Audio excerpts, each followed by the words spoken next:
Hello friends and welcome to my channel. आज का video मैं हिंदी और इंग्लिश दोनों मिक्स में बात करूंगा।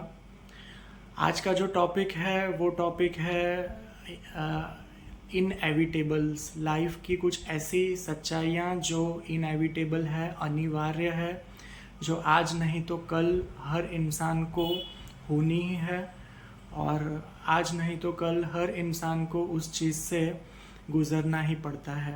उस टॉपिक के बारे में मैं आज बात करने वाला हूँ। पहली चीज़ जो आती है दिमाग में वो चीज़ है डेथ, मृत्यु।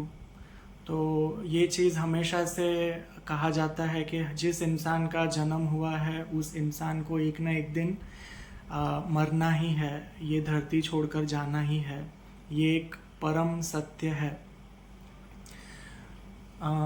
तो death is one of the most prominent truth and existential truth of life. Though people don't want to face this truth that they are going to die on one day, and they do not know when that day would come. आज के ज़माने में तो कह ही नहीं सकते कि इंसान बुढ़ापे में ही मरेगा। आजकल यंग लोगों की भी एक्सीडेंट से या कैंसर से या फिर हार्ट अटैक से डेथ हो रही है। तो डेथ एक परम सत्य है और ये भी सत्य है कि हमें नहीं पता कि हमारी बॉडी की एक्सपायरी डेट क्या है। और सिर्फ हमारे ही नहीं, डेथ का आप अगर और उसको एक्सटेंड करो तो हमारे जो नियर एंड डियर वंस हैं, हमारे जो सगे संबंधी हैं, हमारे जो अपने हैं, उनको भी आज नहीं तो कल ये धरती छोड़कर जाना ही है। तो ये भी एक परम सत्य है, एक हार्श ट्रूथ ऑफ लाइफ है जो हम नहीं फेस करना चाहते, पर ये एक सच है और इससे नहीं बचा जा सकता है, इससे कोई उपाय नहीं है। दूसरी चीज़ जो एक इनएविटेबल ट्रूथ है, एक एग्जिस्टेंशियल ट्रूथ है, वो है डीजेनरेशन, जिसे एजिंग भी कह सकते हैं। जैसे ही हमारा जन्म होता है तो हमारी बॉडी वैसे ही एजिंग प्रोसेस की तरफ चालू हो जाती है। बचपना आता है, बचपने के बाद एडोलोसेंट आता है, फिर जवानी आती है, जवानी के बाद मिडल एज आता है, फिर बुढ़ापा आता है। और ये प्रोसेस से हर एक इंसान को गुजरना ही पड़ता है, चाहे आपको ये चीज़ पसंद आए या ये चीज़ पसंद ना आए। कभी भी ऐसा नहीं होता है कि कोई इंसान बुढ़ापे के बाद वापस जवानी पर जाए या बचपने पर जाए, ये असंभव है। क्लॉक हमेशा फॉरवर्ड में ही जाती है, क्लॉक कभी भी बैकवर्ड डायरेक्शन में नहीं जाती है। तो आप अगर 40 साल के हो, 50 साल के हो, तो आप उसके बाद 60 साल के ही होने वाले हो। आप कभी भी वापस 20 साल के जवान लड़के या लड़की नहीं बन सकते हो। तो ये एक सत्य है। So ageing is inevitable truth, degeneration is inevitable. So degeneration means what? Degeneration is a part and parcel of aging process. जैसे जैसे आपकी बॉडी की एज होती है, आपकी बॉडी डिजेनरेट भी होना चालू हो जाती है। जैसे रिंकल्स है तो आपके चेहरे पे रिंकल्स आने लग जाएंगे, आपकी आंखों में मोतिया, कैटरेक्ट आ सकता है, जो एक एजिंग प्रोसेस है आपके लेंस की। आपकी हड्डियां हैं वो कमज़ोर होने लग जाएगी। जैसे मेनोपॉज के बाद फीमेल्स में ऑस्टियोपोरोसिस के चांसेस बढ़ जाते हैं। हड्डियों का घसाड़ा, ऑस्टियोआर्थराइटिस, ये एक एजिंग प्रोसेस है। और बाल सफ़ेद होना, बाल झड़ना, आँख की जो शक्ति है कम होना, आँख में चश्मे आ जाना, कान से सुनाई कम देने लग जाना, याद शक्ति कम हो जाना। तो ये सारी एजिंग प्रोसेस है, ये सारी डीजेनरेटिव प्रोसेस है जो आज नहीं तो कल होनी ही है। हाँ, लाइफस्टाइल के साथ आप उस चीज़ को डिले कर सकते हो। अगर आपकी अच्छी लाइफस्टाइल है तो आप वही चीज़ को डिले कर सकते हो, लेकिन वो होनी तो है ही आज नहीं तो कल। ठीक है, थोड़ी कम होगी, थोड़ी ज़्यादा होगी, कुछ चीज़ें होगी, कुछ चीज़ें नहीं होगी, बट ये मैं इन जनरल पिक्चर दे रहा हूँ कि हर एक की बॉडी को एजिंग प्रोसेस और एजिंग प्रोसेस के साथ साथ होने वाली डीजेनरेटिव प्रोसेस से गुजरना ही पड़ता है, चाहे आपको वो चीज़ पसंद आए या ना आए। तो ये भी एक इनएविटेबल ट्रूथ है लाइफ का। और आपकी स्टेमिना कम हो जाएगी। आप जवानी में जितना मेहनत कर सकते थे, बुढ़ापे में आप उतनी मेहनत नहीं कर पाओगे, फिजिकली भी और मेंटली भी। आपकी याद शक्ति थोड़ी कम होने लग जाएगी, आपकी सोचने की शक्ति धीरे धीरे उस पर असर पड़ने लग जाता है एजिंग के साथ साथ। और एक एज के बाद आप ज़्यादा स्ट्रेस नहीं ले सकते हो, आप ज़्यादा मेंटल लेबर नहीं कर सकते हो उम्र के साथ साथ, क्योंकि पूरा एक एक साइकोलॉजिकल टाइम चलता आया है, तो पुरानी सारी चीज़ें जो है कहीं ना कहीं अंदर दबी होती है, तो एक थकावट सी आ जाती है ज़िंदगी में। जैसे जैसे उम्र होती है वैसे वैसे हम थकते जाते हैं ज़िंदगी से। एक फिज़िकल और एक मेंटल फटीग आने लग जाती है बहुत सारे लोगों में। तो ये एक इनएविटेबल ट्रूथ है लाइफ का, जो एजिंग है और डीजेनरेशन। तो पहला मैंने कहा डेथ, दूसरा है डीजेनरेशन एंड एजिंग प्रोसेस जो होनी है। तीसरी चीज़ है पेन। तो पेन इंटरेस्टिंग इसलिए है कि इंग्लिश में एक कहावत है, pain is mandatory but suffering is optional. तो पेन किस कॉन्टेक्स्ट में मैंडेटरी है? जैसे कि फिजिकल बीमारियां हैं, अब हम उसे कह सकते हैं कि ये इनएविटेबल है, क्योंकि ऐसे आपको बहुत कम ही इंसान मिलेंगे जो कभी भी पूरी ज़िंदगी में एक भी बार बीमार नहीं पड़े। हम सब कभी ना कभी फिज़िकली बीमार पड़ते हैं, हमें बीमारियां होती है, और उन बीमारियों के साथ हमें पेन भी होता है। तो इसीलिए कह सकते हैं कि बीमारी भी इनएविटेबल है। अगर आपका जन्म हुआ है तो आप कभी ना कभी तो बीमार पड़ोगे ही। तो ये भी एक इनएविटेबल ट्रूथ है कि बीमारियां होगी। और एज के साथ साथ क्रॉनिक कंडीशंस होती है। आजकल तो अब प्री मैच्योर एजिंग हो गई है, तो स्ट्रेस की वजह से, पॉल्यूशन की वजह से आजकल यंग लोगों में भी हाइपरटेंशन होने लगा है, डायबिटीज़ होने लगा है, और यंग एज में हार्ट अटैक्स हो रहे हैं, कैंसर्स, राइट। सो एडल्ट्रेटेड फूड और पॉल्यूशन की वजह से आजकल कैंसर्स हो रहे हैं यंग एज में। तो ये सारी बीमारियां भी मोर और लेस होती ही है हर एक इंसान को। किसी को कुछ होती है, किसी को कुछ होती है। माइग्रेन है, थायराइड की तकलीफ़ है, तो बहुत सारी बीमारियां हैं, ऑटो इम्यून बीमारियां हैं।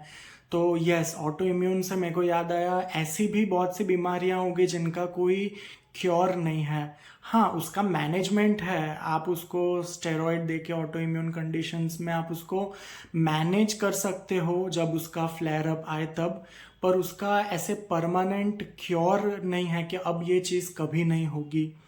बहुत सी बीमारियां ऐसी है जिनका कोई क्योर नहीं है, अभी तक तो नहीं है। आगे अगर साइंस में डेवलप होगा तो अलग बात है।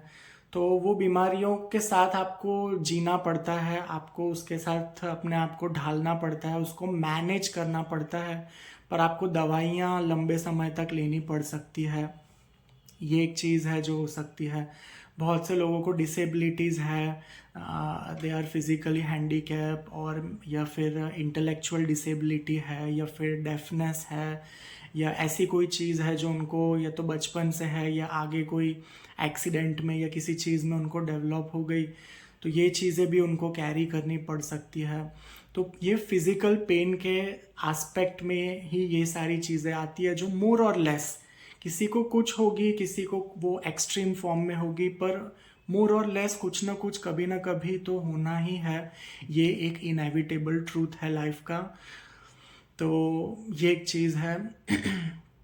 एक मेंटल पेन भी होता है, साइकोलॉजिकल पेन भी होता है। मैंने मेरे प्रीवियस वीडियो जो पर्सपेक्टिव ऑन पेन है उसमें इस बारे में डिटेल में बात करी है।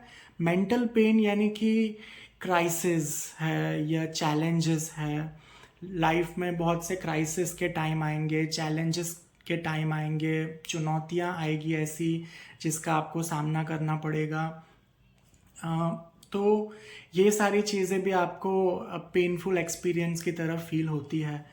मेरे ख्याल से ऐसा कोई भी इंसान नहीं होगा जिसने कभी भी लाइफ में कोई चैलेंज फेस नहीं किया या कोई क्राइसिस का टाइम फेस नहीं किया। तो ये भी एक अनिवार्य सत्य है कि आपका अगर जन्म हुआ है तो आपको चैलेंजेस है, क्राइसिस है, बहुत से ट्रायल्स है, मुश्किल परिस्थितियां हैं, उन सब चीज़ों से आपको गुजरना पड़ेगा। ये भी एक अनिवार्य सत्य है। और एक चीज़ है जो एक ट्रूथ है, वो है डिसइल्यूजनमेंट। तो हम ऐसा सुनते हैं और पढ़ते भी हैं, और बहुत से लोग अपना एक्सपीरियंस भी ऐसा बताते हैं कि हमारे पास तो बहुत खूबसूरती है, मैं इतना सुंदर दिखता हूँ या मैं इतनी सुंदर दिखती हूँ, फिर भी मेरे को बहुत अकेलापन है मेरी ज़िंदगी में, फिर भी मेरे को सच्चा प्यार नहीं मिला है। और या तो फिर मनी के साथ होता है कि मेरे पास पैसा इतना है लेकिन फिर भी मैं ज़िंदगी से संतुष्ट नहीं हूँ, मुझे खुशी नहीं है इस ज़िंदगी में। बहुत से लोगों को बहुत ऊंचे पद पर भी जाकर ऐसा फील होता है कि कुछ मिसिंग है, हमें संतोष नहीं मिल रहा है लाइफ में। तो ये एक चीज़ वो एक्सपीरियंस करते हैं कि उन्हें लगता है कि ब्यूटी से या फिर फेमस होने से, फेम मिलने से, पैसे वाले बनने से या फिर बहुत ज़्यादा पावरफुल पोजीशन पर पहुंचने से शायद हमें खुशी मिलेगी जीवन में। लेकिन वहाँ पर पहुंचकर रियलाइज़ होता है कि नहीं, जैसा सोचा था वैसा तो नहीं है, हकीकत तो कुछ और ही है। तो ये एक चीज़ को डिसइल्यूजनमेंट बोलते हैं कि हमने सोचा था कि चीज़ें ऐसी होगी वो चीज़ तक पहुंचकर, लेकिन वो चीज़ वैसी रियलिटी में नहीं है।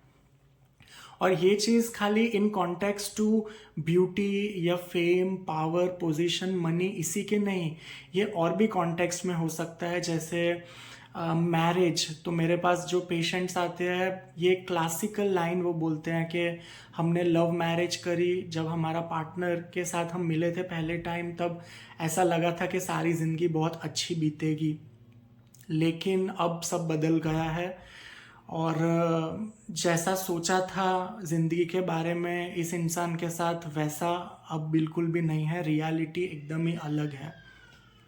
बहुत से लोगों को ब्रांच के लिए करियर चॉइसेस या ब्रांचेस के लेके भी ऐसा होता है कि हम साइंस लेंगे तो हमारी ज़िंदगी बहुत अच्छी होगी, या हम आर्ट्स लेंगे तो हमारी ज़िंदगी बहुत अच्छी होगी, या फिर हम एक रेडियोलॉजिस्ट बनेंगे, या हम गायनेकोलॉजिस्ट बनेंगे, या हम ये डॉक्टर बनेंगे, वो डॉक्टर बनेंगे तो हमारी ज़िंदगी बहुत अच्छी होगी। और फिर बाद में उनको रियलाइज़ होता है कि ओके ठीक है, लेकिन जैसा सोचा था वैसा नहीं है, रियलिटी एकदम ही अलग है। ग्राउंड रियलिटी जो है लाइफ की वो एकदम ही अलग है, जैसी सोची थी हमने वैसी नहीं है। तो ये करियर के चॉइस में, आपके प्रोफेशनल के चॉइस में, आपके मनी, पावर, पोजीशन के चीज़ में, ये किसी भी कॉन्टेक्स्ट में, लेकिन हर इंसान कभी ना कभी किसी ना किसी फील्ड में ये एक डिसइल्यूजनमेंट तो फेस करता ही है। जिसे हिंदी में कह सकते हैं कि जैसा मैंने सोचा था वैसी हकीकत नहीं निकली, हकीकत कुछ और ही निकली। तो ये भी एक इनएविटेबल ट्रूथ है डिसइल्यूजनमेंट के लाइफ में आपको ये चीज़ कभी ना कभी तो किसी ना किसी एक्सटेंट पर फेस करनी ही पड़ती है लाइफ के किसी ना किसी एस्पेक्ट में। तो ये है डिसइल्यूजनमेंट। और क्या चीज़ हो सकती है जो इनएविटेबल है? आई थिंक एक feeling of loss of control, ये भी एक चीज़ इनएविटेबल है कि इंसान सोचता है कि बहुत सी चीज़ मेरे कंट्रोल में नहीं है, राइट, और मैं इसका कुछ नहीं कर सकता हूँ। जैसे नेचुरल डिज़ास्टर्स है, तो सुनामी है या अर्थक्वेक है, भूकंप है, या फिर बाढ़ आ जाना, तो ये बहुत सी चीज़ें हैं जो हमारे कंट्रोल में नहीं है। अभी आजकल सोलर फ्लेयर्स, राइट, तो सोलर फ्लेयर्स बहुत बढ़ रहे हैं। क्लाइमेट चेंज को लेकर ये एक आर्ग्यूमेंट होता है कि ओके क्लाइमेट चेंज अगर पूरी ह्यूमन एक्टिविटीज़ से अगर होता है तो सोलर फ्लेयर्स इतने बढ़ रहे हैं जिसकी वजह से भी अर्थ का टेम्परेचर बढ़ रहा है। पर सोलर फ्लेयर्स का कोई लॉजिक ऐसा नहीं लगता कि ह्यूमन एक्टिविटी से या अर्बनाइजेशन या डिफॉरेस्ट्रेशन से कोई सोलर फ्लेयर्स बढ़ रहे होंगे। तो जैसे सोलर फ्लेयर्स है या फिर कोई मीटियोर आकर कोई गिर गया या फिर कोई भी नेचुरल कैलेमिटी हो गई, ये सारी चीज़ें हमारे कंट्रोल में नहीं है और कभी ना कभी किसी न किसी इंसान को उसके पूरे लाइफ स्पैन में इन चीज़ों से गुजरना पड़ता ही है। तो एक नेचर को लेकर भी एक एग्जिस्टेंस को भी लेकर एक फीलिंग आती है कि बहुत सी चीज़ें हमारे कंट्रोल में नहीं होगी। तो ये एक चीज़ है, एक sense of loss of control in life which is inevitable and you experience it sooner or later, right? So that is one thing. और इवन लोगों को लेकर भी कई बार ऐसा लगता है कि हमें ऐसा लगता है कि हमारी ये परमानेंट जॉब है। जैसे ये परमानेंस वर्ड है, ये बहुत ही ट्रिकी वर्ड है क्योंकि मेरे को नहीं लगता कि लाइफ में कोई भी चीज़ ऐसे परमानेंट होती है। वो रिलेटिवली परमानेंट हो सकती है बट कुछ भी एज सच लाइफ में परमानेंट नहीं है। इम्परमानेंस एक एग्जिस्टेंशियल ट्रूथ है लाइफ का कि जैसे जो लोग हैं वो आज नहीं तो कल जाने ही वाले हैं, राइट? कोई भी इंसान है वो आपके साथ पूरी ज़िंदगी नहीं रह सकता है। आपके पेरेंट्स हैं वो आपके फर्स्ट हाफ सेकेंड हाफ में रहेंगे पर आपकी ओल्ड एज तक वो जा चुके होंगे। ये एक एग्जिस्टेंशियल ट्रूथ है। और आपके अगर लाइफ पार्टनर है तो उन्होंने आपका फर्स्ट हाफ नहीं देखा है लाइफ का, वो सेकेंड हाफ और थर्ड हाफ में आपके साथ होंगे। और तो ये कुछ चीज़ें हैं जो भी इनएविटेबल है कि लोग आएंगे और लोग जाएंगे आपकी लाइफ से। आपके फ्रेंड्स हैं तो आज फ्रेंड्स है, कल आपका इक्वेशन उनके साथ बदल सकता है, या तो डिस्टेंस डेवलप हो सकता है या फिर उनका ट्रांसफ़र हो सकता है या उनकी प्रायोरिटीज़ चेंज हो सकती है और उनके लाइफ में दूसरे लोग आ गए। और मतलब कहने का मतलब ये है कि लोगों का आना और जाना आपकी ज़िंदगी से ये भी एक इनएविटेबल ट्रूथ है। और हमें लगता है कि हमने मैरिज कर ली इस इंसान के साथ तो ये एक परमानेंट चीज़ रहेगी, एक पर्सनल लाइफ सिक्योरिटी रहेगी, लेकिन ऐसा नहीं है क्योंकि आजकल आप देख रहे हो एक्स्ट्रा मैरिटल अफेयर्स कितने कॉमन हैं और सेपरेशंस हो रहे हैं, डिवोर्स रेट बहुत हाई है। तो कोई भी इंसान शादी करता है तो ऐसा कभी नहीं सोचता कि एक ना एक दिन वो चीज़ डिवोर्स में कन्वर्ट होगी।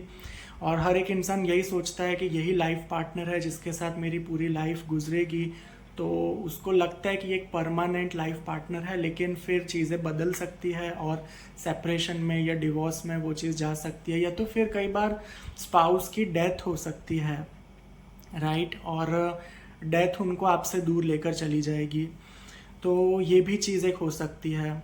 कई सारे लोग सोचते हैं कि उनका जो बच्चा है वो उनके साथ पूरी लाइफ रहेगा और उनकी ओल्ड एज में उनका ध्यान रखेगा, लेकिन कुछ भी हो सकता है। वो बच्चा है वो आपको अबेंडन कर सकता है, आपको ओल्ड एज होम में छोड़ सकता है, जो हम देख रहे हैं realities, right?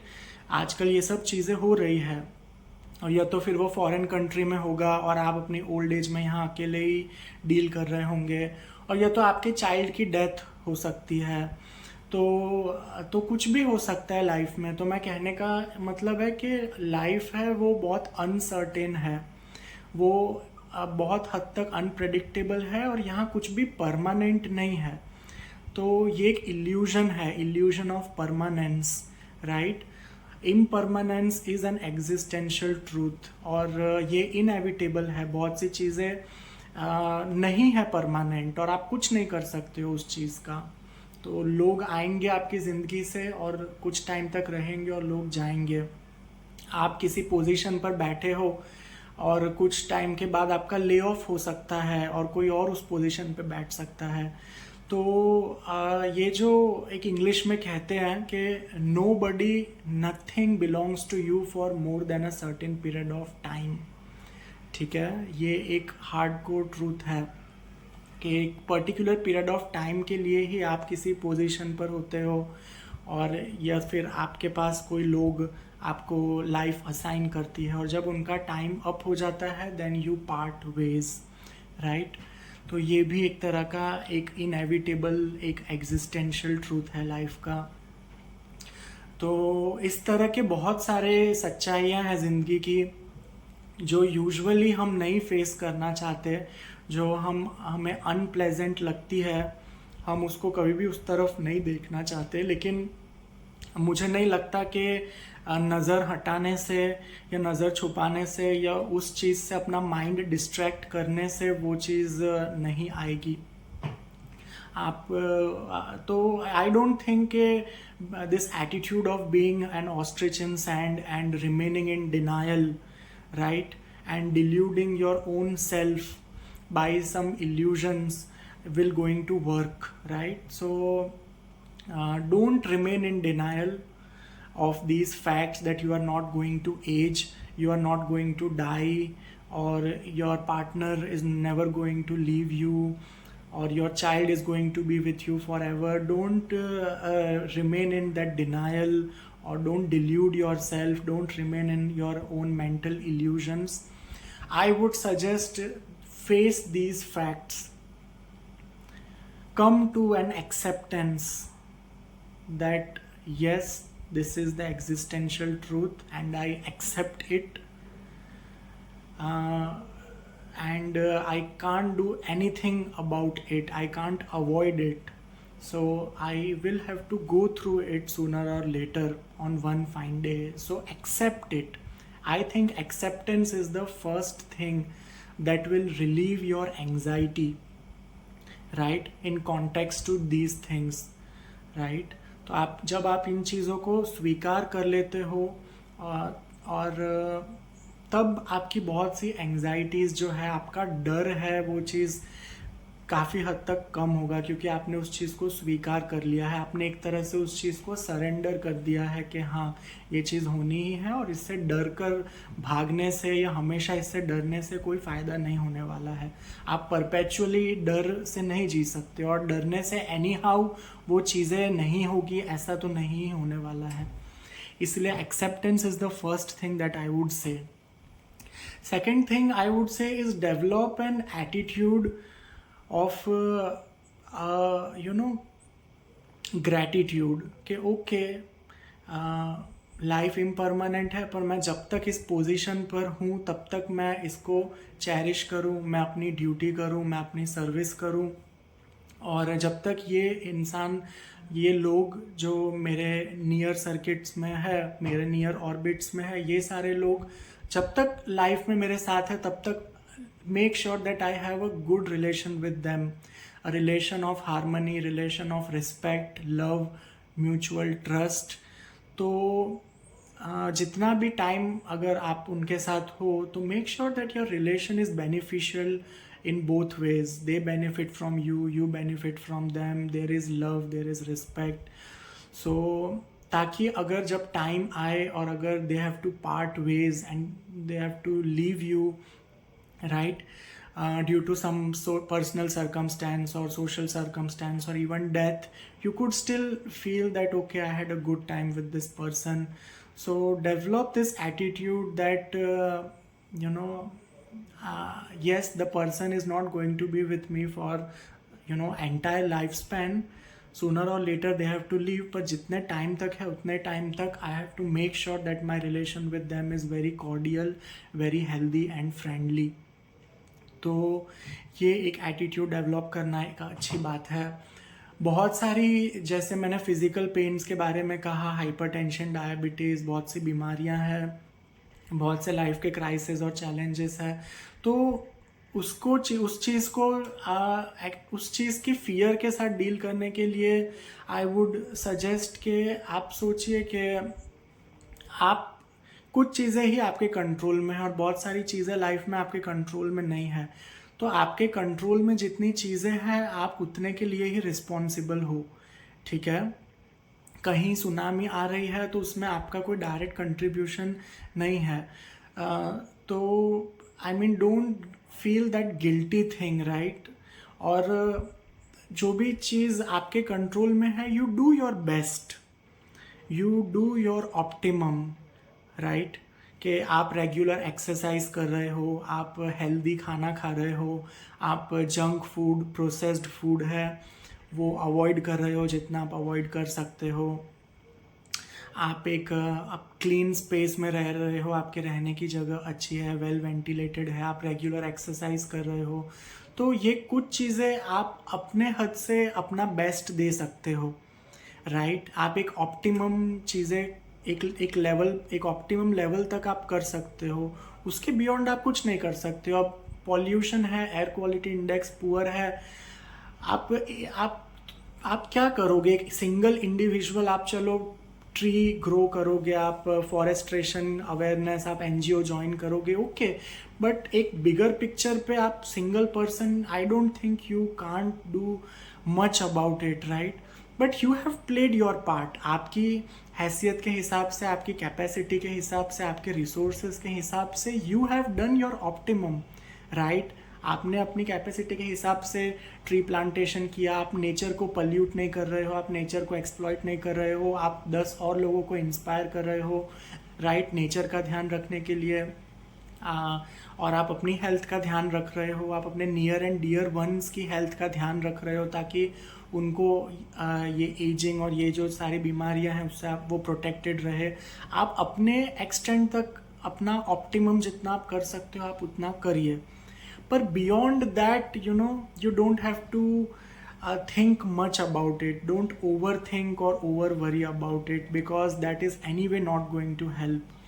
So once you have done your optimum, then leave it to the fate or destiny or whatever you can call it, but don't think much about that, because that anxiety is not required. You can't do anything about that. So do your optimum and leave the rest of it to the fate, right?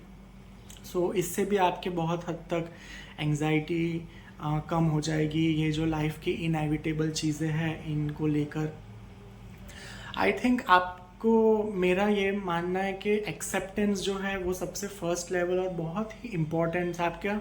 आप एक बार इन चीज़ों को accept कर लोगे तो आपकी 50% anxiety और जो डर है और उस डर से भागने के लिए आप हमेशा जो अपने आप को डिस्ट्रैक्ट करते रहते हो सोशल मीडिया से, मूवी देख लेने से, अपने ही मेंटल इमेजिनेशन, इल्यूजन और ड्रीम से, वो बहुत सारी चीज़ें अपने आप ही कम हो जाएगी अगर आप एक्सेप्ट कर लोगे और एक सरेंडर की भावना उस चीज़ के प्रति डेवलप करोगे।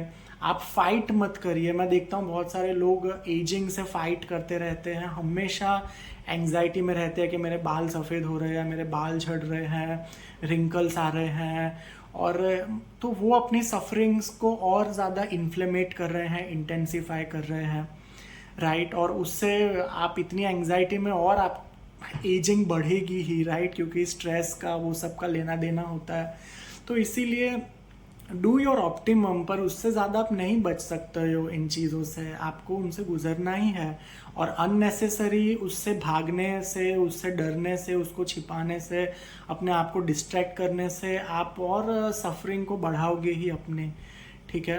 तो आई डोंट थिंक कि ये एक हेल्दी अप्रोच है। उसको एक्सेप्ट करना, उसे स्वीकार करना, अपना एक जो ऑप्टिमम है खाली आप उतना करो, उस चीज़ को, लाइफ को एक ग्रैटिट्यूड के दृष्टि से देखो और एक सर्विस करो, राइट, के जो नेचर है, जो आपके आसपास लोग हैं, एनिमल वर्ल्ड है, प्लांट वर्ल्ड है, आप इन सब चीज़ों का ध्यान रखिए अपनी कैपेसिटी के हिसाब से और एक अपनी सर्विस दीजिए। आप में कोई कैपेसिटी अगर है तो आप उससे सोसाइटी को बेनिफिट हो, उससे नेचर को बेनिफिट हो, आपके आसपास के लोगों को बेनिफिट हो, कम्युनिटी को बेनिफिट हो, तो आप अपने एक सर्विस का एटीट्यूड भी डेवलप करिए, तो वो भी आपको रियली बहुत ज़्यादा एक हेल्प करेगा और आपको एक शेड देगा ये इनएविटेबल चीज़ों की एंग्जाइटी से। आपको एक प्रोटेक्शन मिलेगी, क्योंकि आप अब ये नहीं सोचोगे कि मेरे साथ क्या होगा, आप ये सोचोगे कि जो होना है ठीक है, वो तो होना ही है एक न एक दिन, पर मेरी खुशी और मेरी स्टेबिलिटी डिपेंडेंट है कि मैं क्या दे रहा हूँ। जितनी भी लाइफ मेरी है और मेरे में जितनी कैपेसिटी है और मेरे में जो स्किल है, जो टैलेंट है, जो मैंने सीखा है मेरी स्कूल और कॉलेजेस से, उससे मैं कितना बेनिफिट दे रहा हूँ। मेरी सोसाइटी को और मदर नेचर को और मेरी फैमिली को। और मेरी हैप्पीनेस और मेरी स्टेबिलिटी उन चीज़ों पे आधारित होनी चाहिए कि मैं क्या दे रहा हूँ, मैं क्या सर्विस दे रहा हूँ, और मेरी लाइफ का क्या एक्चुअल मीनिंग है और पर्पस है। लोगों का केयर करना, ध्यान रखना और सोसाइटी और नेचर को हेल्प करना। तो इस चीज़ पे आपकी मेंटल स्टेबिलिटी डिपेंडेंट होनी चाहिए, ना कि इन इनएविटेबल चीज़ों के लेकर के अगर डेथ हो गई तो क्या होगा, अगर ये इंसान मेरी ज़िंदगी से चला गया तो क्या हो गया, या तो अगर मेरी जॉब चली गई तो क्या होगा, या तो मेरे को रिंकल्स आ जाएंगे, मेरे बाल झड़ जाएंगे। तो आप हमेशा एंग्जाइटी में ही रहोगे। इसीलिए मैं कहना चाहता हूँ कि जो आपके साथ होने वाला है, जो आपके साथ बाहर से हो रहा है, उस पर कम ध्यान देकर आप अपने अंदर से क्या सर्विस प्रोवाइड कर रहे हो उस चीज़ को ज़्यादा मैग्नीफाई करो, आप उस चीज़ को ज़्यादा ध्यान में रखो, तो आपको एक बहुत ही अच्छी फीलिंग आएगी। सो these are the things that I wanted to share with you. And this attitude towards inevitable should be of acceptance, right? Don't remain in denial, and do your optimum. And then once you have done your optimum, then leave the rest to the fate, because there are things which are beyond your control and beyond your capacities. So don't think much about it, don't fight with the inevitable, don't have an antagonistic relationship with the inevitable. That is only going to expand and intensify your suffering towards that, and that is not going to be of any help, because sooner or later inevitable will strike you. So do your optimum and do service, have a develop this attitude of helping the people, helping the society, helping the community, and develop this gratitude towards life कि हाँ जाना तो है ही एक ना एक दिन, पर लाइफ अच्छी रही, मैंने इतनी सर्विस करी, मैंने इतने लोगों को हेल्प किया, अच्छे अच्छे लोगों के साथ मेरा अच्छा रिलेशनशिप था, तब you will feel at during your last breath that yes, it was a good experience, life was good experience, and I lived a life of meaning, purpose, gratitude. I expressed my love, happiness with the people, with the animals, birds, nature, and it was a good journey. So if that feeling is there during the time of your last breath, I think that is the ultimate success. And that is it. I want to share it with you, and do share your views in the comment section. And thank you so much.